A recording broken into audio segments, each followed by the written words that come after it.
we are here at Heartland Motorsports Park for the NHRA Division 5 ET Finals, representing Cedar Falls Motorsports Park. It's Friday night. We made our time run earlier. We went 7.99 with a 7, 165 mile an hour. You're like, that's way off. We're racing quarter mile this weekend, getting to run that big speed, running it all the way down the track. Should be a good time. Bought into the Gamblers race tonight. Gonna see what we can do. Weather station says it's gonna run a 798. Gonna dial a 798, try to be 010 on the tree, try to run the number, try to be less than 20 total. And that's the plan. See what we can do tonight, have some fun.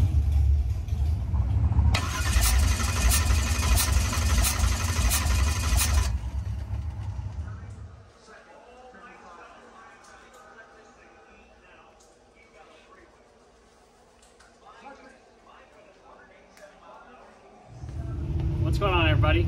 It is Overtime Racing TV. I know it's been a while since I made a video. So last time you saw me, we snapped the input shaft, just snapped it right in half. If you've been following us on Instagram, Facebook, you've seen that. And luckily, we were able to get another input shaft before the ET Finals. Thanks, Glenn, if you're watching this. And we made it to the ET Finals. We made our test it, which making it to the ET Finals for the time run was crazy. It actually rained here, didn't rain at home. We're 2 hours to the east of Topeka, and we were able to load the car, drive here before the time run, make the time run. Everything seemed okay. Like, it was a little slow for my liking, but I think it's always slow for me. So we come back, something just didn't sound right, and I couldn't put my finger on it. We buy into the Gamblers race, and we go to start the car before the Gamblers race and turn it over before I turn the ignition on, and I hear this like puff sound. I'll try to put that in this video.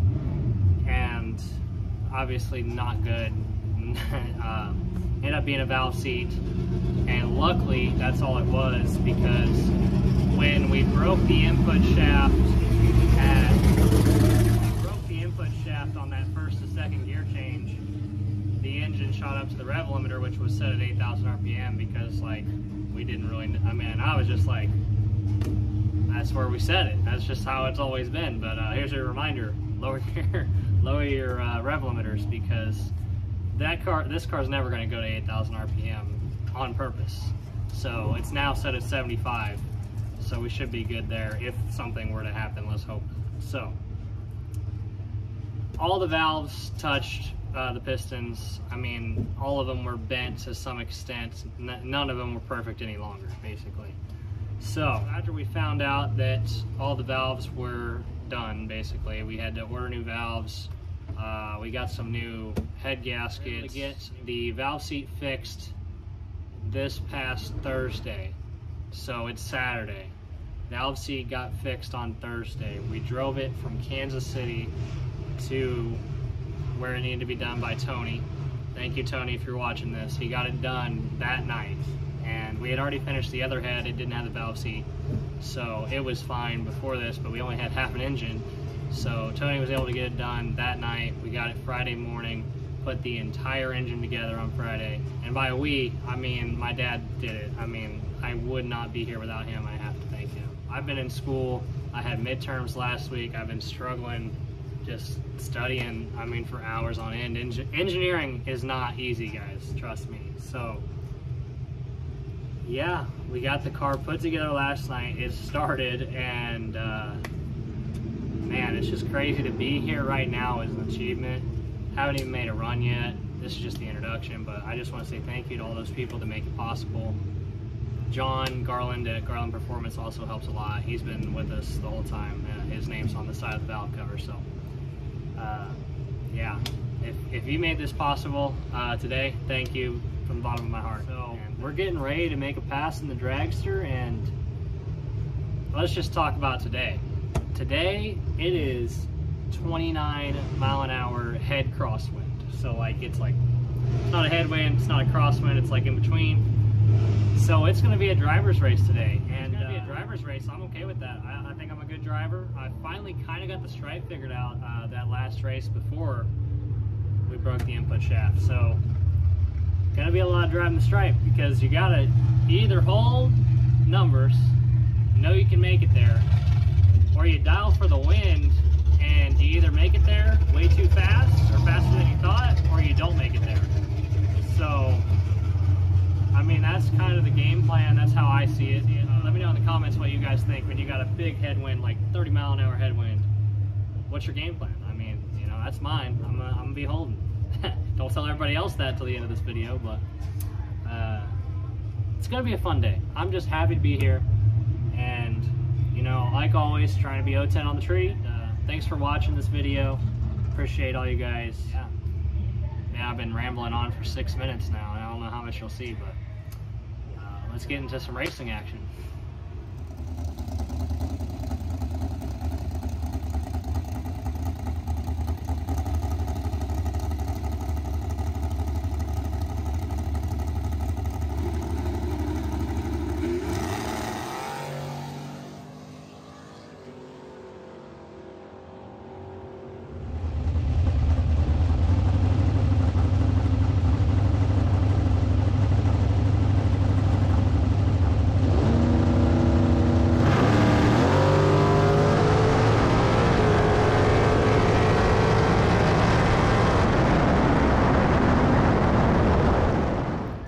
Our 2-time runs.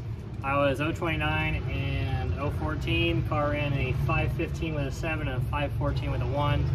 The wind's kind of just all over the place, so I'm just gonna, like I said in the beginning, I'm gonna hold numbers, take the stripe by double O, be double O, take double O, as they always say, and that's the game plan. Spoiler, but I'm gonna take 5 thou out of the box. That'll put me 009 off my last hit, and car's good, everything's going good, ready to get into competition, have some fun, dial them up, see what we can run. I'm gonna dial 518. Like I said, just ran a 514, but I'm thinking it's gonna slow down a little bit. I did have some thrash going on between the 2-time runs, that's why there wasn't an interview after the first one, but we got it done, got it ready, got to the starting line, and see what we can do in round number 1.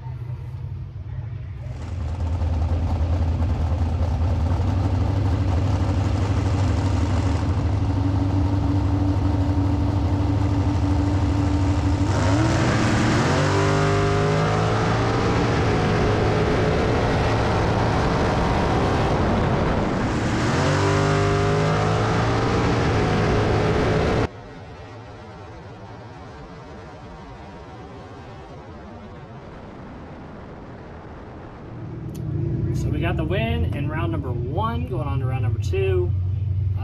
Pretty much, I was holding 4, I guess.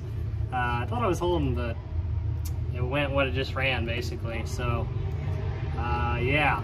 But he broke out by more, so headwind definitely taking effect. I mean, could be just affecting people's strategy. I don't know if he had a strategy going in. Didn't look like he was racing me at the stripe. I mean, he wasn't whomping or anything crazy. And I really wanted to get by him, you know, that 526 to 518. I mean, I was like, I'm going to come around him, I'm going to come around him. And then I'm like, I ain't getting there. So I was like, I'll just hit the brakes. So I tapped the brakes just a little bit, ended up killing about 5 thou. And I ended up breaking out by like 200ths less than he did. So I double break out, got the win. I was kind of surprised when my wind light came on after I ran 514. I was like, did he go red or something? But I was trying to be 009 there. I was 015. He was actually 009, so I did not have the reaction time advantage. So if I would have got there first, I would have lost. So it worked out, got the win, no buyback. Going on to round number 2, pretty much same strategy. I think I'm going to dial a 518 again and see how the race plays out. I was really committed. I was committed to getting there first, and didn't work out that way, but still got the dub. So yeah, I'm pretty happy with that, and try to hit the tree a little bit better next time. But moving on to the next round, see what we can do in round number 2.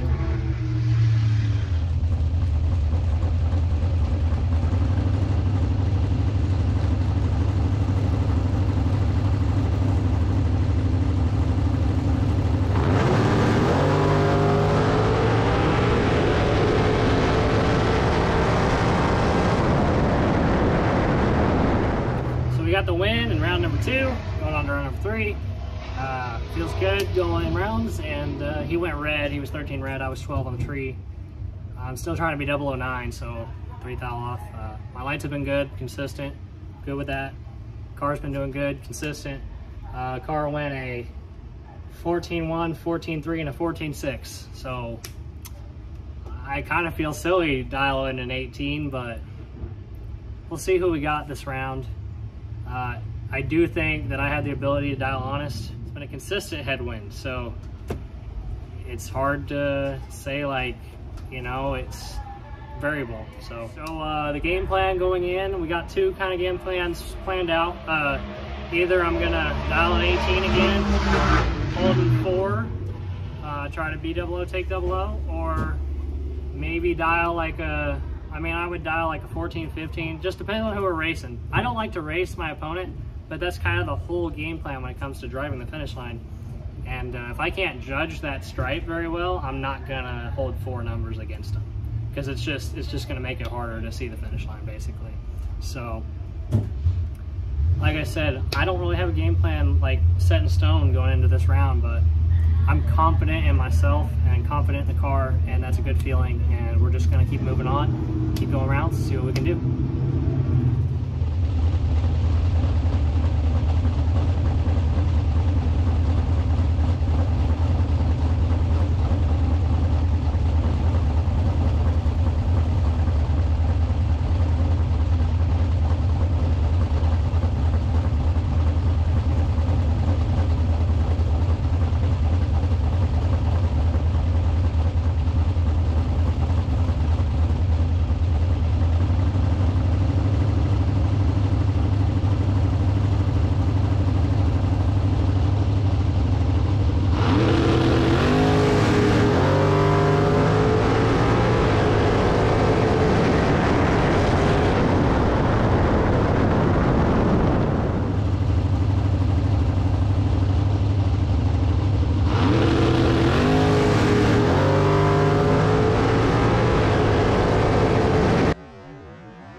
Well, we couldn't get it done. Did my best. Did my best though. Oh man. I was 17 on the tree. I let go, and today is just not, I haven't been like letting go good. It's been like, it's good, like my lights are consistent, but like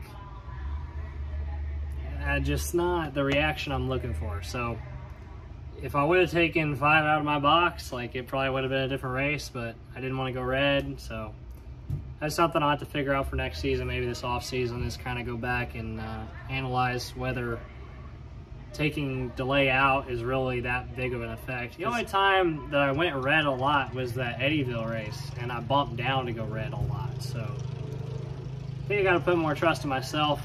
Trust in the car though, very high right now. I mean, I womped it 4 times to go dead 5, which is what the game plan has been all day.